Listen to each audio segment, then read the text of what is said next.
worship. Bwana asifiwe.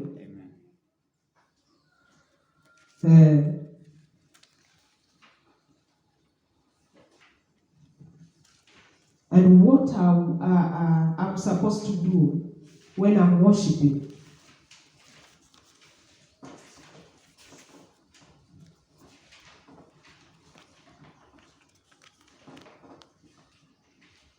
Bwana asifiwe.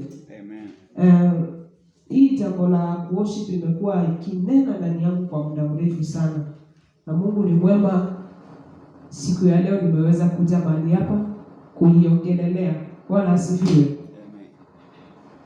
How to worship and what I'm supposed to do when I'm worshiping. Tukiangalia in the book of John 24 verse 4.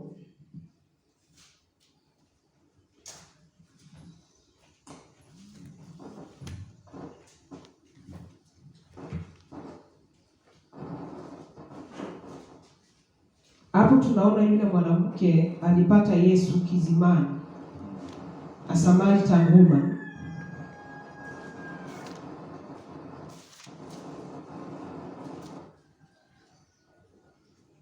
That is John chapter 4 verse 24. Lakini acha tuanze hapa juu kidogo, verse 21. Jesus declared, "Believe me, woman, a time is coming when you will worship the Father neither on this mountain nor in Jerusalem. You Samaritans worship what you do not know. We worship what we do know. For salvation is from the Jews. Yet a time is coming and has now come when the true worshippers will worship the Father in spirit and truth, for they are the kind of worships the Father seek. God is spirit, and his worshippers must worship in spirit and in truth." Bwana asifiwe. Tukiangalia hapa, huyu mwanamke a Samaritan woman alipata Yesu kizimani, na Yesu akamwambia, nipe maji ninywe. Na yule mwanamke alimuuliza, "Wewe ni nani unaniitisha maji?" Yaani alishangaa, huyu ni nani ananiitisha maji nimpatie. Na then anasema hiyo time Samaritans walikuwa wanaabudu hiyo mlima. Hawakuwa wanajua wanaabudu nini. But the time the salvation ilikuja, that is Jesus. Time alikuja, alimwambia, "You Samaritans worship what you do not know." Anamwambia, nyinyi mnaabudu mwenye hamjui. Mnaabudu chenye hamjui. For salvation is from the Jews. Hapo chini said, "Yet time is coming and has now come when the true worshippers will worship the Father in spirit and the truth. For worship the Father in spirit and truth, for they are kind of worshippers the Lord, the Father seek." Tunaona hapa Mungu anatafuta wenye wanaomwabudu katika roho na kweli. Kuabudu katika roho na kweli ni aje? Ukiangalia hapa nimesema about what I'm supposed to do when I'm worshiping. Vile ninavyotakikana kufanya wakati ninapoabudu. Unaona, there's kneeling down, unapiga magoti. Kupiga magoti ni kunyenyekea kwa Mungu. Ukiangalia Waislamu wakienda kuabudu, si wanainamisha vichwa zao zinaingia katikati ya miguu. Sisi tunafanya aje? Na wao wanasema wanajua wenye wanaabudu. Like sisi tunaabudu mwenye Mungu, tunajua Mungu. God is spirit. And if God is spirit lives in us. Na kama roho wa Mungu anakaa ndani yetu, je, do we believe? Do we worship God in spirit and truth? There's another thing of lifting your hands up. Unainulia Mungu mikono yako. Ukiinua mikono yako juu, ni kuachilia, ni kujiachilia kwa Mungu. Mwambie Mungu, nimekuja mbele zako, nimeachilia yote kwako. Ijalishi ni shida gani unapitia, ijalishi ni nini imekushika katikati ya wiki. Ukikuja hapa, umeingia kwa nyumba ya Bwana, umekuja kukutana na Mungu. Umekuja kushirikiana na Mungu. Umekuja kuambia Mungu, naomba Bwana nitembee nawe hii wiki ninayoishika. Isiwe kama hii wiki nyingine. Bwana naomba kutembea nawe. Sahau yale yote umepitia wiki ambayo imepita. Hiyo ikuwe kama ushuhuda katika maisha yako. Bwana asifiwe. Tulikuja katika nyumba ya Bwana tukua tumebeba. Mungu anasema njooni nyinyi mlio na mizigo mizito, nami nitawapa ile nira ambayo si zito. Na ile nira nakupa ni kumwabudu, kutangaza ukuu wake, kumtukuza. Bwana asifiwe. Tunahitaji kujua ni nini kuabudu. Sikuwa tunakuja tu kwa nyumba ya Bwana because we just go to church. Church is you. This is a building. Wewe ndio kanisa. Hii ni nyumba ambayo imetengenezwa tuko tunakuja kushirikiana. Bwana asifiwe. Na tukikosa kujua hayo, tunakuwa hakuna mahali tunaenda. Tunakuwa tunakuja tu because we are going to church, let's go. Na ikihisha unaenda. Je, ukikuja na utoke, kuna kitu umeshika? Kuna kitu imekusaidia? Kuna kitu itakuongoza hiyo wiki yote? Bwana asifiwe. Another thing is lying down. Ukianguka mbele za Mungu, itanishi kuna dust, kuna nini, wewe unaanguka ulilie Mungu. Ukiangalia David wakati mtoto wake alihaga, before hahage, alikuwa analilia Mungu. Lakini unasikia alivalia nguo za magunia na alilala flat chini. Usijali mtu anakuuliza sasa huyu anafanya nini. Wewe unajua kile unachofanya. Unajua unaabudu Mungu. Bwana asifiwe. Kuanguka chini ni kuanguka kwa Mungu. Umwambie Mungu, tazama mashida ambayo niko nayo. Hata ukikuja kwa nyumba ya Mungu, usishinde kusema niko na shida hii na niko na shida hii. Ambia Mungu asante kwa fadhili zako, asante kwa uhai. Kile kitu cha maana ni Mungu anafurahi sana wakati unamwambia asante kwa yale yote umetenda kwa maisha yangu. Bwana asifiwe. Na tukikosa kufanya hilo, tunakuja tunaambia Mungu niko na hii shida, niko na hile. Hakuna siku utakayokuwa na thanksgiving, hakuna siku utakayosema Bwana nakushukuru kwa hii na hii na hii. Bwana asifiwe. Kitu ni mzuri sana hata ukifika kwa nyumba ya Bwana, ukiwa kwa nyumba yako ukitembea, maombi si tukiwa church ama tukienda kulala ama tukiamka. Every time, every hour, tuambie Mungu asante. Ambia Mungu tu ni wewe, hakuna mwingine kama wewe. Bwana asifiwe. Kitu kingine ni it's about closing my heart. Unafunga macho yako. Bwana asifiwe. Ukifungua macho wakati unaomba, unaona kama mtu anapita na wewe unapita na yeye. Unaona mtoto anapita na wewe unapita na unaangalia katoto kanaenda wapi. Bwana asifiwe. Hiyo inaitwa distraction when you are praying.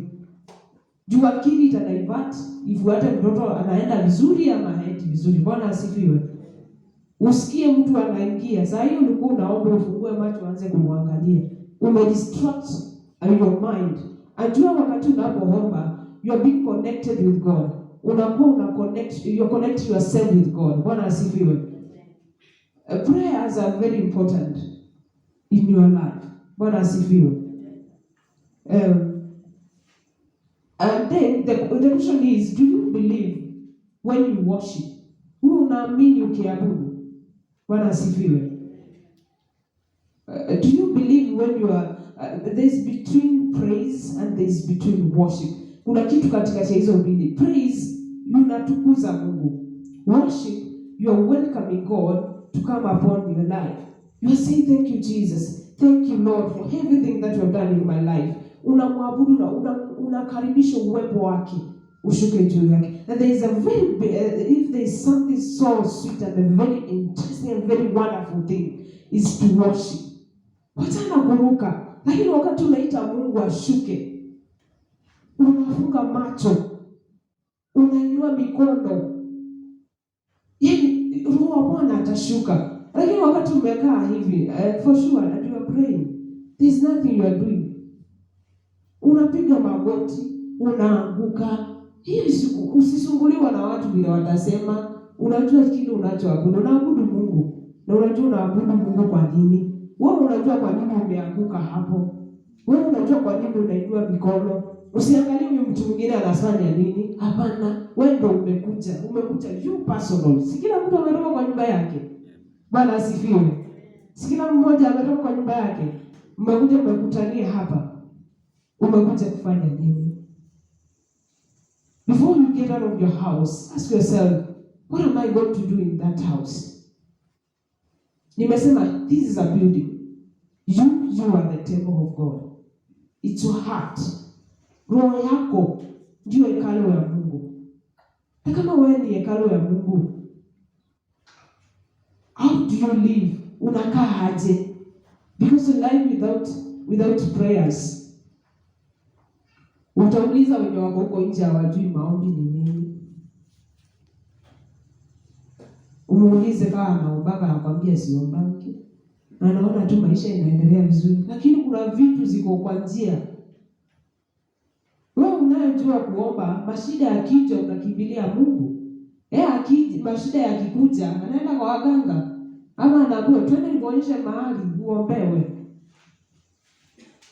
Na hujui maombi ni nini. Bwana asifiwe. Na wakati anaombewa akirudi mambo inakuwa wasi. Bwana asifiwe. Lakini sisi tunajua mwenye tunayeabudu. Do we know who we are worshiping? Na kama sisi ni hekalu ya Mungu, sisi tunajikalisha aje? Tuko aje katika maisha yetu? Tukikutana na mtu hapa nje, ukisalimu na mtu Bwana asifiwe, na sasa hiyo katikati ya watu different. Kwanza si unafikiria kama unasema amen ama unamwambia amen tu unapita unaenda. Bwana asifiwe. Kitu ya kusema amen ukiona sometimes nilisikiza very testimony of a lady alikuwa ameingia kwa devil worship. And then hao watu wamejitolea sana lakini hawananga amani. Usiku unapata mtu alali. Akienda kulala na akelewa makofi. Unagongo unatoka unaenda.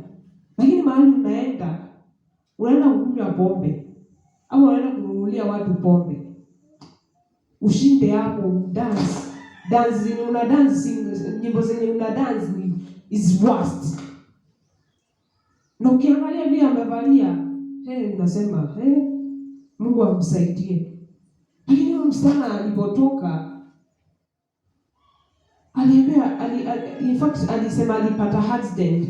Yes, aliokoka lakini it's like alikuwa analipa Mungu. Zile maisha ameharibu kwa ushetani yanalipa Mungu yale amekuwa anatenda. That's what she said. So aliposhikwa accident alikuwa traumatized, alikuja akaenda hosia, akapelekwa hosia, akawa haizi ongea, haizi fungua macho, amelala. Lakini alisema aliona when time unaona mtu akikufa, you see anatupa mkono, anatupa miguu, anafanya everything. But alisema ni roho ya kifo huja kama a wind. Hii wind around inakuja inakubeba, unapata unaenda high speed. Ana high speed. Hii body ya physical yesienda. Bwana asifiwe. So alisema mahali alipoenda, alienda akaonyeshwa kila stage ya watu. Kuna stage number 1, 2, 3, 4. By the time ufikie Mungu is like 7. Ukiwa heaven. Sasa nauliza surely. Akauliza Mungu, mimi niko stage gani? Akasikia Mungu anatembea, akasema, sasa hiyo amepiga miguu, kichwa iko katikati ya miguu na hawezi inua macho. Akauliza Mungu, mimi nitakuwa wapi? Juu aliambiwa arudi, akasema sirudi huko tena. Sitaki kurudi. Lakini akasema heri. Akasikia Mungu anatembea, akamwambia hapana. Akamwambia unataka utaki kurudi? Twende nikuonyeshe mahali utakuwa unakaa.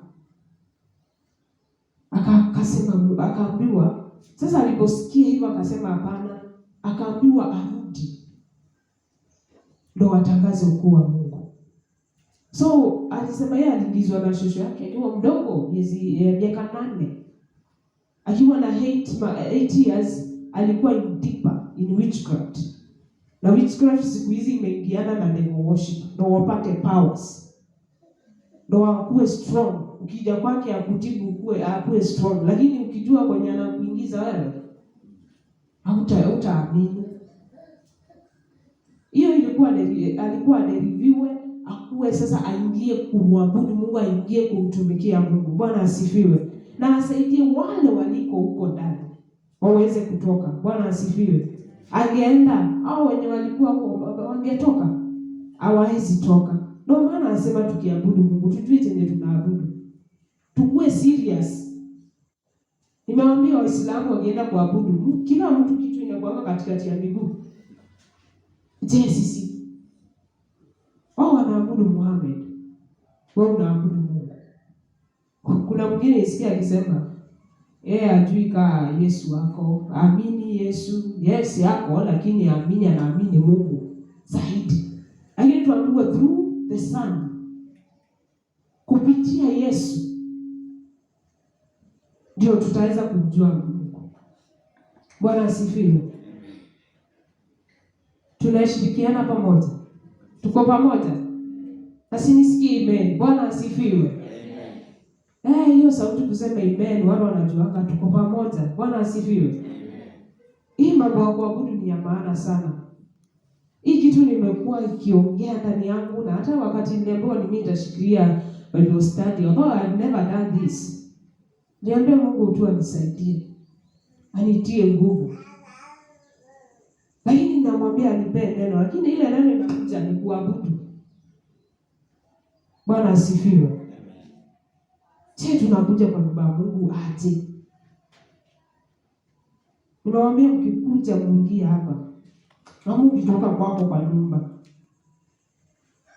Uliza Mungu nakuja kufanya nini? Bwana asifiwe. Uliza Mungu naenda kufanya.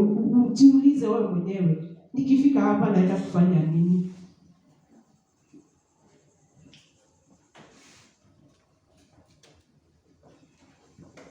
Bwana asifiwe. Mambo ya maombi ni kitu ya maana sana. Kukaa katika miguu ya Bwana ni kitu ya maana sana. Kuna kuomba, kuna kuabudu. Bwana asifiwe. Haki tukue serious kwa maombi. Tukue serious na kuabudu Mungu. Wewe unajijua vizuri. Wewe unajua moyo wako. Wewe unajua vile vitu unazovitia. Mimi siwezi jua. Ni wewe na Mungu wako. Lakini kwa sababu nini naenda mbele za Mungu aje? Nimekaa tu chini, naangalia tu kila mahali, na nasema naabudu. In fact kuanguka mbele za Mungu ni kujinyenyekezea kwake. Mwambie Mungu niko kwako. Niko hapa nihudumie siku ya leo. Nisitoke hapa jinsi nilikuja. Nitoke na kitu ya maana. Bwana asifiwe. Mungu atusaidie katika hali ya kuabudu. Tusikuwa wazuri kwa kusifu, lakini tukiingia kuabudu hatuko, tumepotea. Bwana asifiwe. Na hiyo ndio wakati mzuri ya kuongea na Mungu wako. Hii wakati una praise, unaruka, unamsifu, unamwambia pokea hizi sifa zote. Lakini wakati umeenda mbinguni, unainua mikono, umefunga macho, ni wakati unataka you want to be connected with God. Unataka ukuwe na ushirika na Mungu. Bwana asifiwe. Na tukienda hivyo, hata kujazwa na Roho Mtakatifu haitakuwa ngumu. Kwa nini? Hiyo wakati unaongea na Roho Mtakatifu. Bwana asifiwe. Hiyo wakati unatembea katika uwepo wa Mungu. Bwana asifiwe. Kwa nini watu waambiwa wafunge macho? Kuna wimbo imeibwa na jamaa mwingine alikuwa anasema aliona watoto wakicheza. Mmoja ako mbele, mwingine ako katikati na mwingine ako nyuma. Akijirusha mbele kuna mtu wa kumshika. Akijirusha nyuma kuna mwingine. Bwana asifiwe. Hii ilikuwa na maanisha aje?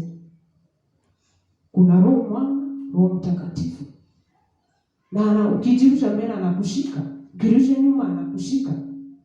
Hauwezi anguka wakati uko na yeye. Unajua saa zingine tutachafua roho zetu, shetani roho wa Mungu huenda. Juu hawezi kaa mahali pachafu, lazima akae mahali pasafi. Bwana asifiwe. Mungu atusaidie sana katika hii hali. Tuweze kutembea katika uwepo wake. Tuweze kutembea kwa njia zake. Tuweze kujua kumwabudu. Bwana asifiwe. Saa zingine unaomba unaambia Mungu nataka unene nami, lakini hujui kumwabudu. Hata nena aje?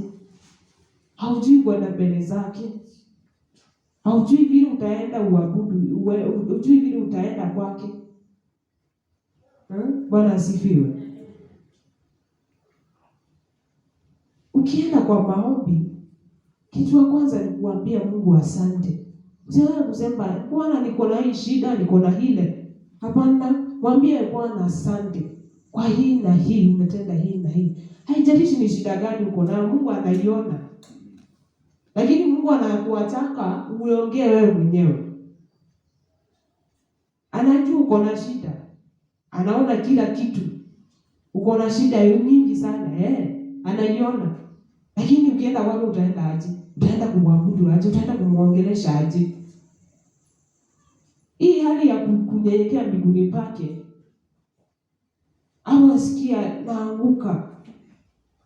Kuna hii wimbo inaimbwa ya Tenzia Roni, napiga magoti. Unaimba wimbo and then you do the action of the song. Uimbe wimbo na ufanye matendo hiyo wimbo. Maneno inasema napiga magoti. Piga magoti, mwambie Bwana nimekuja.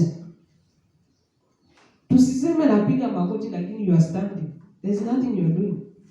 Umesimama. Lakini kuna kupiga magoti. Bwana asifiwe. Bwana asifiwe. Amen. Tuko pamoja. Mnaelewa? Hii jambo la kuabudu ni ya maana sana katika maisha yetu.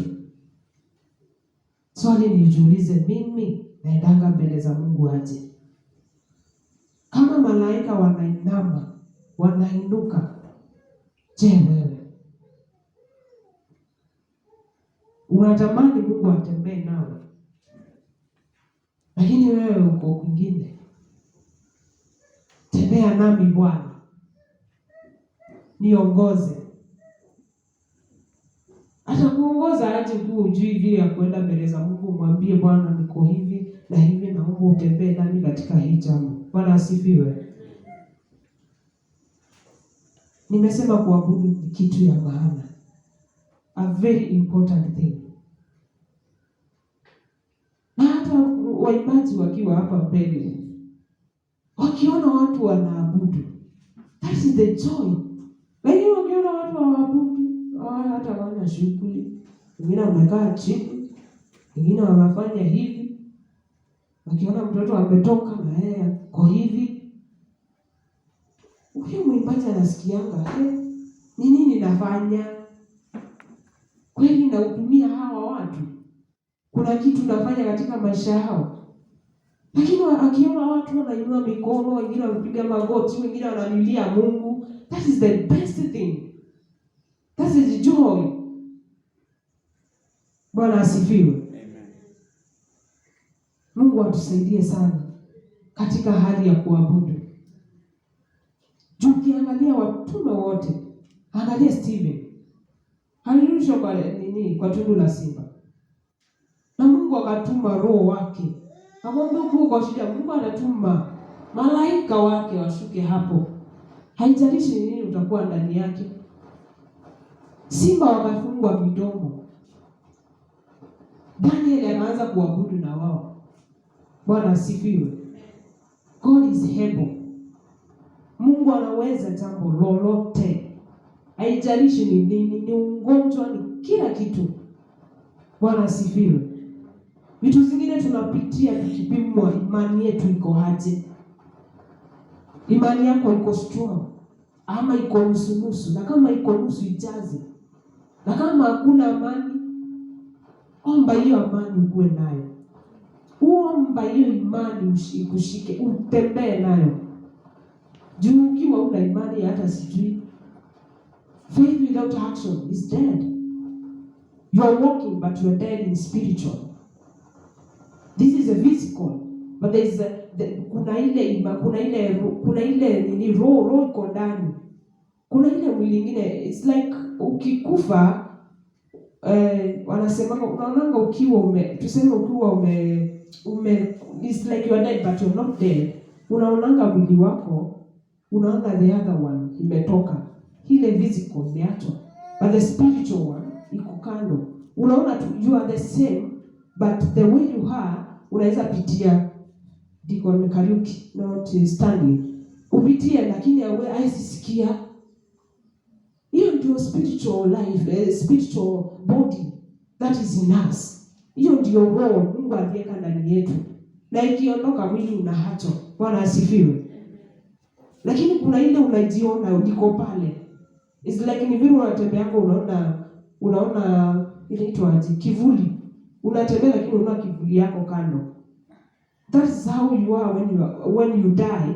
That is the spiritual life that we're going to live. You can't live like the way you were living. Hiyo mwili itakuwa kama ile, itakuwa different one. And you can run faster than the physical one. Bwana asifiwe.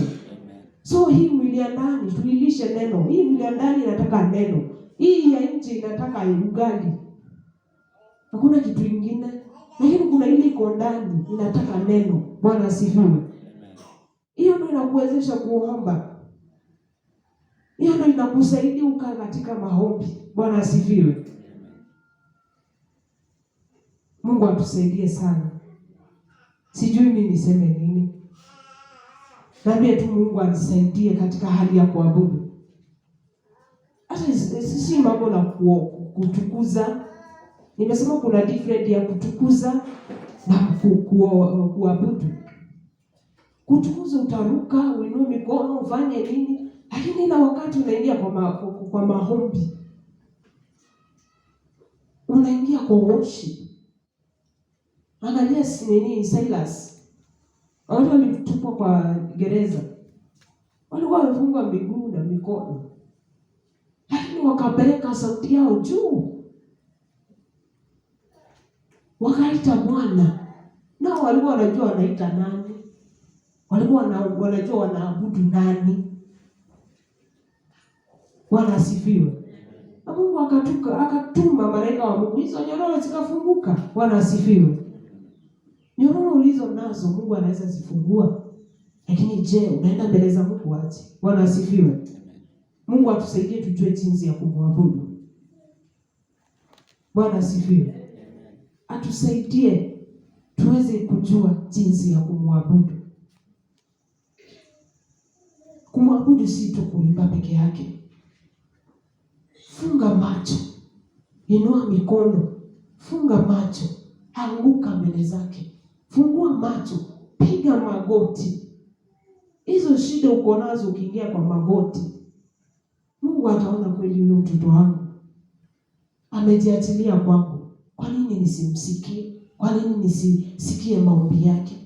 Not the moment you are praying, kuna ile malaika ukaa ready na kake kiwa hivi.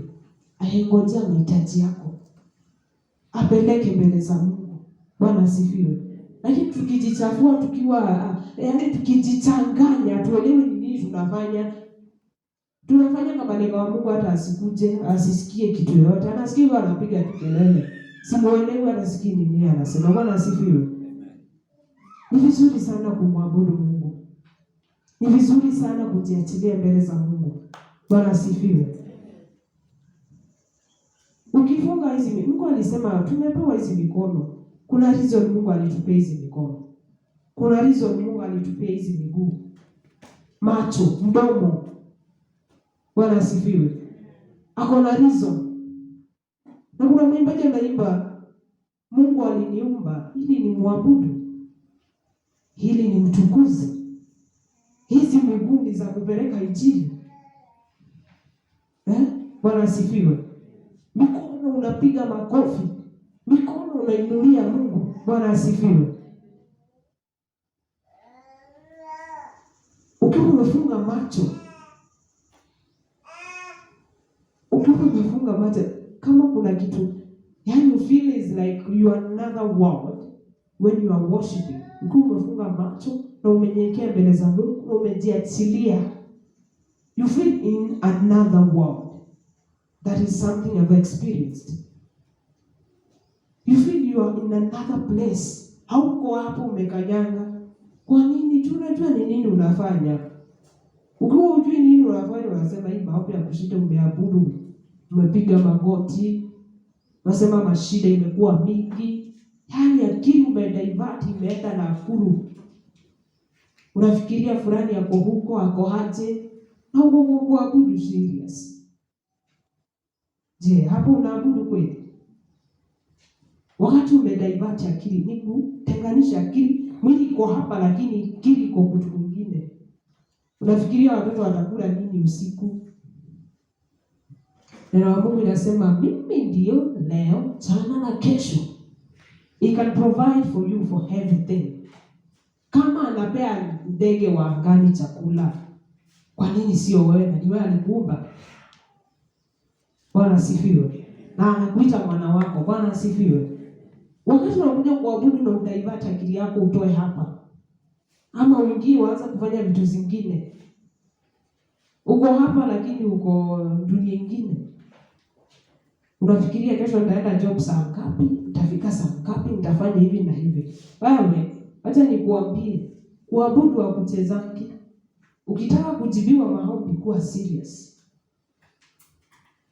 You can be intercessor of yourself. Na ukiwa intercessor unakuwa mtu wa kuombea kila mtu, kila kitu. Bwana asifiwe.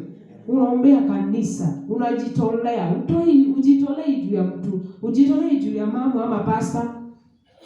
Hapana, unajitolea Mungu aliyekuumba. Alikuwa na jambo fulani, alikuwa na reason kukuleta mahali hapa. Bwana asifiwe. Bwana asifiwe. Tupo. Mmeshika kitu. Bwana asifiwe. Mungu atusaidie tujue jinsi ya kuabudu. Hii mambo ya kuabudu ni kitu ya maana sana katika maisha yako. Sitaongelelea kitu kingine. Bwana asifiwe. Hata mambo ya kutoa sadaka, kitu ile mzuri sana ni Mungu uniwa kujitolea as living sacrifice. Pastor Jose alikuwa anaongelea mambo ya kutoa sacrifice. Your body is a sacrifice. Bwana asifiwe. Bwana asifiwe. Your body is a sacrifice. A living one. This is about a cash you are removing. But wewe mwili wako ni hekalu, ni sadaka iliyo hai. Bwana asifiwe. Tunahitaji kukaa maisha ya kuabudu Mungu. Kuabudu is a very best thing. Is a very interesting and wonderful in the time of going in the presence of God. Bwana asifiwe. Kuabudu ni kitu ya maana sana. Wakati unaona mtu analilia Mungu, kuna jambo Mungu anaenda kutenda katika maisha yake. Bwana asifiwe. Wakati unaona mtu ameanguka, analilia Mungu, kuna jambo anafanya, Mungu anaenda kutenda katika maisha yake. Bwana asifiwe. Si kila kitu unapelekea pastor. Pastor is a human being. Is like you. Lakini kuna kitu Mungu aliweka ndani yake. Alimfanya kuwa mtume. Alimfanya kuwa mchungaji kwa ajili ya kondoo wake. Bwana asifiwe. Si unaenda kutubu dhambi zako kwa pastor, unatubu dhambi zako kwa Mungu aliyekuita, aliyekuokoa. Pia pastor aliokolewa na Mungu. Bwana asifiwe. Yeye ndio kusaidia jinsi ya to be connected with God. Jinsi ya kujua vile utakiri mbele za Mungu. Bwana asifiwe. Lakini wewe ndio unajua kile ulichotenda. Unajua kuna secret things you normally keep yourself. Always ziongea hivi. You should be very careful. Bwana asifiwe. Because you are a human being. Kuna vile nitafikiria na kuna vile nitakuchukua. Bwana asifiwe. Sometimes you just fast, pray. Tafuta Mungu. Mwambie Mungu, nilifanya hii na nilitenda hii. Nimejikubali. Na Mungu atakusamehe. Yes, pastor atakuongoza kwa toba. Lakini kuna vitu ulizotenda mzito sana. Na lazima uende mbele za Mungu. You fast and pray. Bwana asifiwe. Amen. Unafunga na unaomba.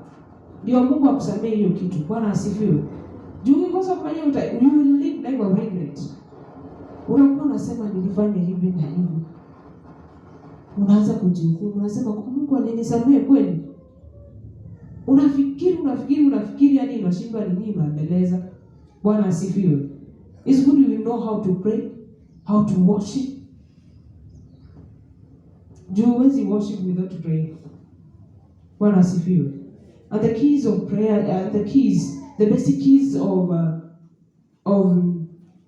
how to live this life. There are 3 things. Prayers, fasting, and reading the word of God. Na uelewe hiyo neno na uishike. Bila neno. Soma neno. Hiyo neno ni ya kukutia nguvu, ikupee mawaidha jinsi ya kwenda mbele za Mungu. Bwana asifiwe. Ujue jinsi ya kuabudu. Bwana asifiwe. Neno hii ya Mungu iko na mambo mingi sana. Inafunza mambo ya kuabudu, jinsi ya kuomba. Na hii neno ni Mungu. Maana ni yeye mwanzilishi wa hii neno. Bwana asifiwe. In the book of John chapter 1.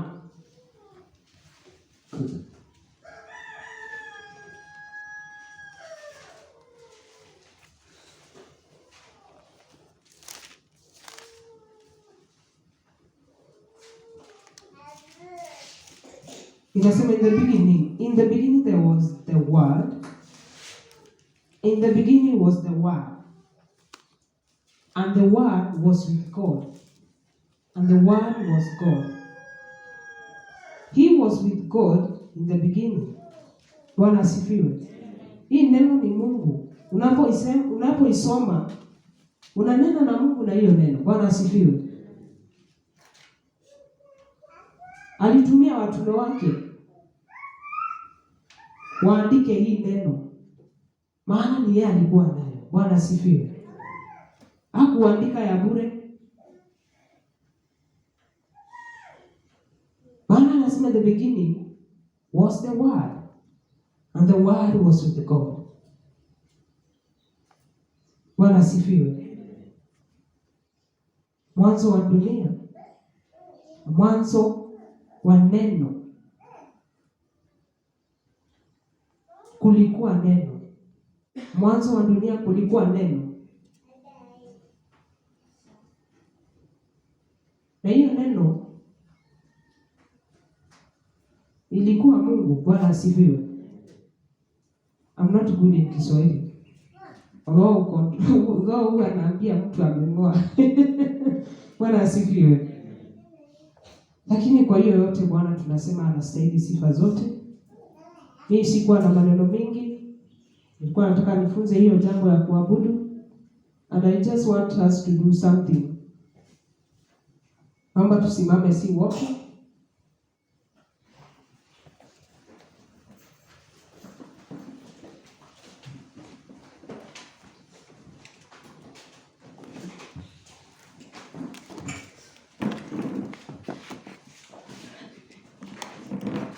Tuende tu mbele za Mungu tumwambie Bwana nisaidie.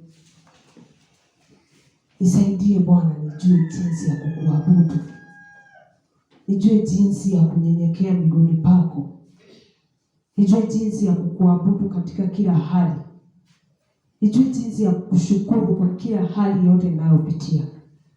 Wakati wa furaha, wakati wa shida. Ambia tu Mungu anisaidie. Bwana asifiwe. Ambia tu Bwana nisaidie, nifunze jinsi ya kukuabudu. Bwana asifiwe. Twende tu mbele za Mungu tumwambie Bwana atusaidie jinsi tunavyoweza kumwabudu. Tumwinulie mikono yetu, tunyenyekee. Haijalishi ni jambo gani utakaofanya, kupiga magoti, kuinua mikono. Haleluya. Kuanguka chini. Ni wewe tu na Mungu wako. Wewe unajua nani unayeabudu. Wacha tufanye neno kulingana na wadi na kulingana na vile inavyosema. Wacha tuimbe, lakini tutende matendo ya hiyo wimbo vile inavyosema. Ambia tu Bwana nisaidie. Nisaidie tu Yesu jinsi ya kukuabudu. Nisaidie tu jinsi ya kukuinua.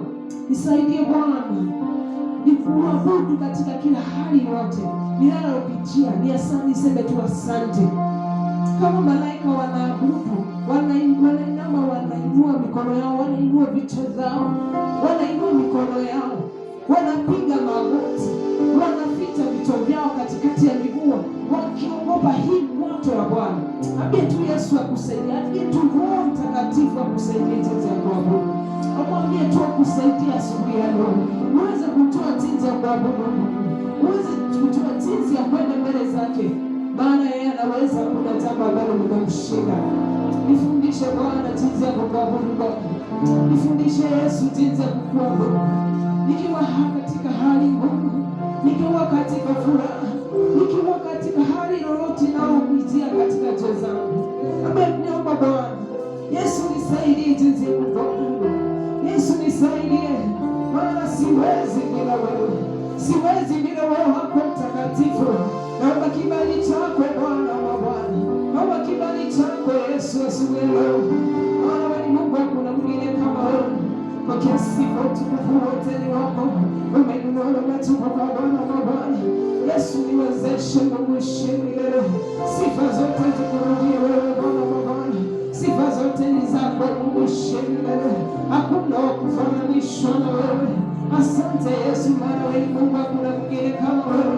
Umeinuliwa na umetukuka Bwana wa Bwana. Hakuna wa kufananishwa na wewe. Yesu nishike mkono, maana siwezi bila wewe. Nifundishe Bwana jinsi ya kukuabudu. Nifundishe jinsi ya kukutukuza. Nifundishe jinsi ya kukuinua Bwana. Nifundishe jinsi ya kunyenyekea kwako Bwana wa Bwana. Maana kuna ndiye kama wewe Jehova. Pokea sifa, utukufu wote ni wako. Thank you Jesus, I give you all the adoration. I give you all the honor. You deserve all the praise, Almighty God. You deserve all the praise, Almighty King of Kings. There's no other like you, Almighty Jehovah. You are the Alpha and Omega. Wewe ni Mungu, hakuna mwingine kama wewe. Pokea sifa, hakuna mwingine kama wewe Jehova. Umetukuka na umeinuliwa Jehova. Nani mwingine kama wewe Yesu? Hallelujah. Thank you Jesus. Nishike mkono Bwana. Oniongoze Yesu. Niongoze Bwana wa Bwana. Yesu nisaidie. Nisaidie Bwana. Sitaki kutembea kwa mwili, bali nitembee kwa Roho wako Bwana. Nitembee kwa njia zako Yesu. Nitembee kulingana na mapenzi yako Bwana. Oh, haleluya, hakuna kama wewe. Pokea sifa, utukufu wote ni wako. Hakuna kama wewe Bwana wa Bwana. Umeinuliwa na umetukuka Jehova. Pokea sifa zote ni zako Bwana wa majeshi. Hakuna kama wewe Bwana wa Bwana. Hakuna kama wewe Yesu. Haleluya. Hakuna kama wewe Yesu. Thank you Jesus, we worship you Lord. Nifunze Bwana jinsi ya kukuabudu. Thank you Jesus. Hakuna kama wewe. Naomba Roho wako Bwana nifunze jinsi ya kuabudu. Naomba Roho wako Mtakatifu Bwana wa Bwana. Thank you Jesus. Nisaidie Yesu jinsi ya kukuabudu. We worship you Lord.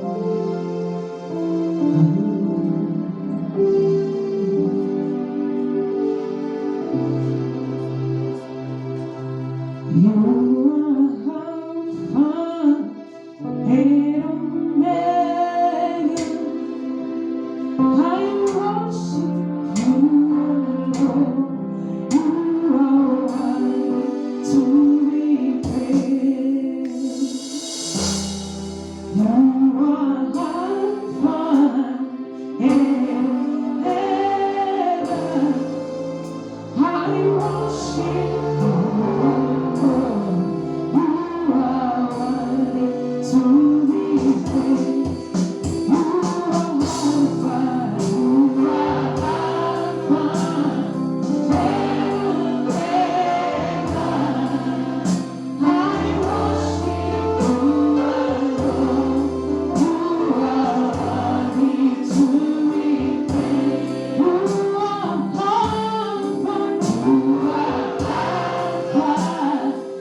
I give you all the glory unto you, Lord.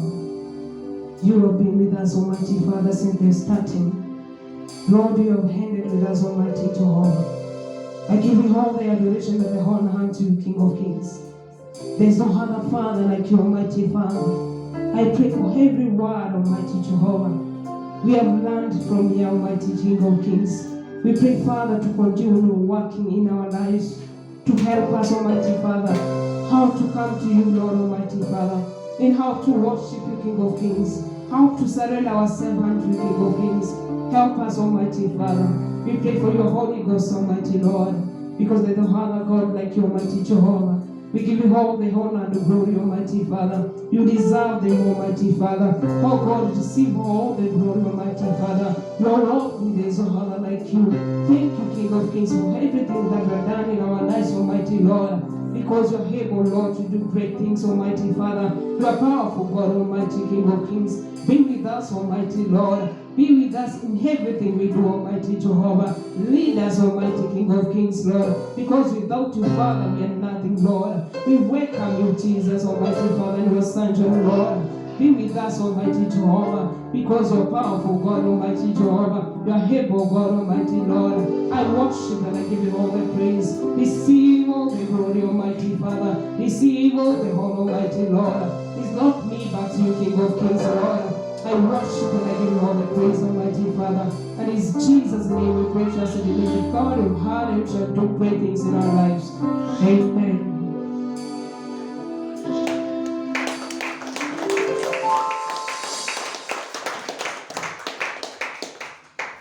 Mungu awabariki sana, na ninatumai hiyo neno umesikia siku ya leo itaendelea kufanya kazi katika maisha yenu. Bwana asifiwe. Na tukiona matendo yakitendeka, tutaona watu wakijazwa na Roho Mtakatifu wa Mungu. Tutaona wa Mungu akibadilisha watu wake. Bwana asifiwe. Mungu awabariki sana na awasaidie na awatie nguvu na muwe na wakati mwema na Mungu. Mungu awabariki sana.